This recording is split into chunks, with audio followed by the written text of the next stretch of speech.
মধ্যপ্রাচ্যের উত্তেজনা আরও এক ধাপ বেড়েছে। ড্রোন ও ক্ষেপণাস্ত্র হামলা চালানোর দাবি করেছে ইরান। তেহরানের ভাষ্য অনুযায়ী এই অভিযানে মার্কিন বাহিনীর নজরদারি ও প্রতিরক্ষা অবকাঠামোকে লক্ষ্যবস্তু করা হয়েছে, যদিও এসব দাবির স্বাধীনভাবে এখনও কোনো নিশ্চিত প্রমাণ পাওয়া যায়নি। ইরানি সামরিক বাহিনীর প্রকাশিত বিবৃতিতে বলা হয়েছে, কুয়েতের আলী আল সালেম বিমান ঘাঁটির কয়েকটি গুরুত্বপূর্ণ স্থাপনায় হামলা চালানো হয়েছে।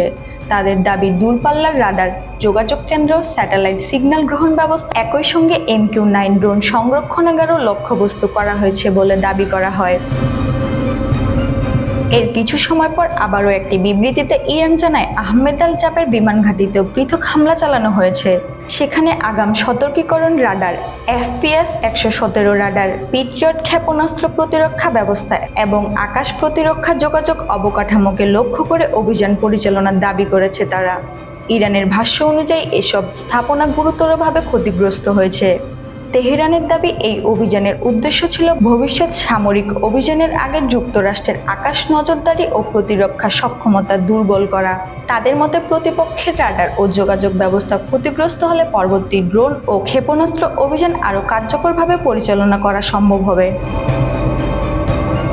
এদিকে ইরানের সেনাবাহিনী পৃথক এক বিবৃতিতে জানায়, কামিকাজে ড্রোন ব্যবহার করে কুয়েতের আরও কয়েকটি মার্কিন সামরিক স্থাপনাকে লক্ষ্য করা হয়েছে।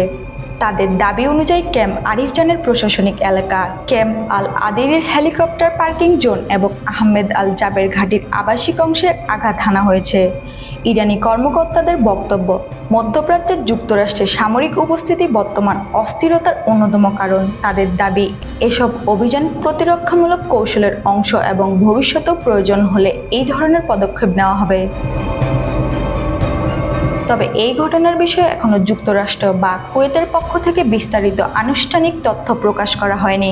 একইভাবে ইরানের উল্লেখিত ক্ষয়ক্ষতির দাবিও স্বাধীন বা নিরপেক্ষ কোনো সূত্রে যাচাই করা সম্ভব হয়নি। বিশ্লেষকদের মতে, সাম্প্রতিক এই পাল্টাপাল্টি দাবি ও সামরিক তৎপরতা মধ্যপ্রাচ্যের নিরাপত্তা পরিস্থিতিকে আরও জটিল করে তুলেছে। কূটনৈতিক উদ্যোগ ব্যর্থ হলে আঞ্চলিক সংঘাত আরও বিস্তৃত হওয়ার আশঙ্কা উড়িয়ে দেওয়া যাচ্ছে না।